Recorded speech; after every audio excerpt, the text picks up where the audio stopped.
Chag Sameach, everybody. Happy birthday, Israel. Happy 64th birthday to the State of Israel.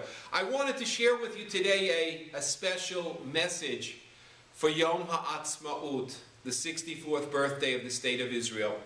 You know, last week, the legendary Dick Clark passed away. And many of us share some wonderful memories of Dick Clark.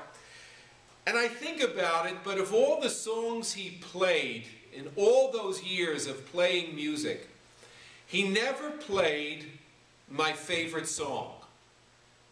My favorite song is Hatikva. And I love Hatikva. I love to sing Hatikva. And I'll tell you where I love to sing it the most. I love to sing Hatikva in Independence Hall in Tel Aviv, where the State of Israel was declared, and where, if you visit Independence Hall, they play the recording of Hatikva as it was played by the orchestra at that moment on that day when the State of Israel was declared and there was Jewish independence in the land of Israel for the first time for 2,000 years. And to be honest with you, I never ever really get through that Hatikva. I always choke up. I always choke up because of where I am, what I'm singing, the meaning of the words. They always get to me, especially there. And they get to me today on Yom Haatzmaut because I realize more, the older I get, how very, very precious, how very important, how much of a treasure the State of Israel is to me personally and to the Jewish people. Yom Haatzmaut is the newest holiday on the Jewish calendar. There hasn't been a holiday added to the Jewish calendar for many hundreds of years, but Yom Haatzmaut was added to the calendar because it is a day celebrating a miraculous turn in our history. That's why we have a very special Yom Haatzmaut service in the morning. And that's why this evening, tonight, we're going to turn our congregation, our synagogue, into a mini Israel. And I hope you're going to be here to participate in that, because it's going to be something very, very special. As I think about it, Yom Haatzmaut is very similar to the holidays of Purim and Hanukkah. It's not like Passover. See, on Passover, God did everything for us, right? There were the plagues, there were the splitting of the sea. The Israelites were there for the ride. Comes to Purim or Hanukkah, our people had to fight for their existence. They had to commit. They had to do something. There was nothing happening for them. It was either fight and survive or do nothing and perish or just disappear. They chose to fight for Jewish existence. You think about it, that's what Yom Haatzmaut is very much about. The Holocaust ends. There is, as we say in Hebrew, she'erit ha'pleita. There is the remnant of a people, just the remnant of a people. And they decide to come to Israel.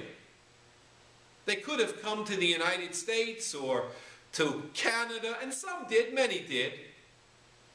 But many, many, no matter what the obstacles there were, went to Israel, or to Palestine as it was called then. And they went there knowing that it was not going to be easy. They weren't going to sit and just have falafel in the cafes and drink coffee. They went there knowing that if there was going to be a Jewish state, it would have to be won. They'd have to fight for it and win it and defeat the enemies who were absolutely committed to making certain that a Jewish state would never arise in the land of Palestine. those who went there made a choice. They could have easily said, you know what? After the Holocaust, that's enough. That's enough. We should just allow ourselves to dissolve into the sea of humanity. This experiment has been too costly. But they didn't, because they believed that there is a covenant. They believed that there is a destiny to the Jewish people. They believed that it was their responsibility, their duty, to help create a Jewish state. And that's what the Maccabees did way back when. And that's what our people have done in other times, in other places. You know, my friends, in Israel, yesterday was Yom Haatzmaut, which is Memorial Day in Israel. It's a day that almost the whole country goes to visit cemeteries, because there probably isn't a family in which there hasn't been some member of the family who has fallen in battle to defend the state of Israel. I was there with one of our Merit Jewish Sent to Israel groups 4 years ago for the 60th anniversary of the founding of the state of Israel. And I didn't realize, I must tell you, I didn't realize that on Yom HaZikaron, the day before Yom Haatzmaut, the roads would be jammed. It's Memorial Day. They're not going to sales at the mall. The roads were jammed going to the cemeteries. And then when the day comes to an end, the mood of the country just changes to celebration, because they have a lot to celebrate and a lot to be proud of. And that decision made 64 years ago to fight for the state of Israel, they continue to make that decision every single minute of every single day of the existence of the state of Israel. This past summer, our latest Israel group traveled to Sderot. You know, I have a great affection for Sderot, that little city on the border that sits on the border with the Gaza Strip. And we went to the police station there, where they have hundreds and thousands of casings of missiles that came from the Gaza Strip into Sderot. Well, from the police station, we went to the yeshiva in Sderot, and we went to the roof of the yeshiva. And I want to tell you what's on top of what's on the roof of the yeshiva in Sderot. There is a menorah, a Chanukiah, and its branches are made up of the large casings of rockets that had been aimed at Sderot, intended to harm and kill the citizens of Sderot.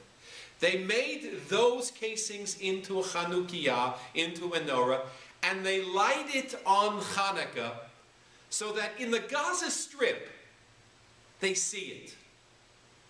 And they do that because they are spiritually connected to the people who came in 1947 and 48 and 46, the people who were the remnant of our people who were lost in the Holocaust. They do it in Sderot because they believe, as it says in the Psalms, Lo emut ki echye. I shall not die, but live. And that's the spirit of Israel. I shall not die, but live. And every time they light the Chanukiah in Sderot, and every time they refuse to move from that city, and 1,000 other things that happen in 1,000 other ways every day, the people of Israel say, Lo emut ki echye. I shall not die, but live. That was the spirit of those who founded the state of Israel. And that, my friends, is why Yom Haatzmaut is the festival, the holiday it is. In my mind, every bit as important. Every every bit as important as Hanukkah or Purim, with all the same meaning and more for us in our own time. In Israel, today is a joyous, joyous day. Here in America, it is a very joyous day for the Jewish people. In other parts of the world, it is a Chag, it is a holiday for the Jewish people. We do not take lightly the miracle of the founding and the existence and the continuity of the state of Israel. We never, ever can take that lightly. We can never for a moment fail to understand how precious its existence is to us and to the generations which will follow us. So my friends, I admit it, I choke up, tears come to my eyes when I sing Hatikva. I can't help it, because those words, that music, speak to me in a way in which, frankly, no other song speaks to me. It speaks to the historical experience of the Jewish people, which somehow is embedded in me, in my DNA, in my genes. It goes wherever I go. And Hatikva, that song which expresses the hope of the Jewish people, expresses the hope that we pray will live on from generation to generation. So let me wish you a Chag Sameach to you and your family, and come tonight to celebrate Yom Haatzmaut with us, with your community, and come sing Hatikva, because we'll sing it together, and hopefully we'll sing it with a great deal of feeling, a great deal of meaning, and a great deal of joy. Chag Sameach.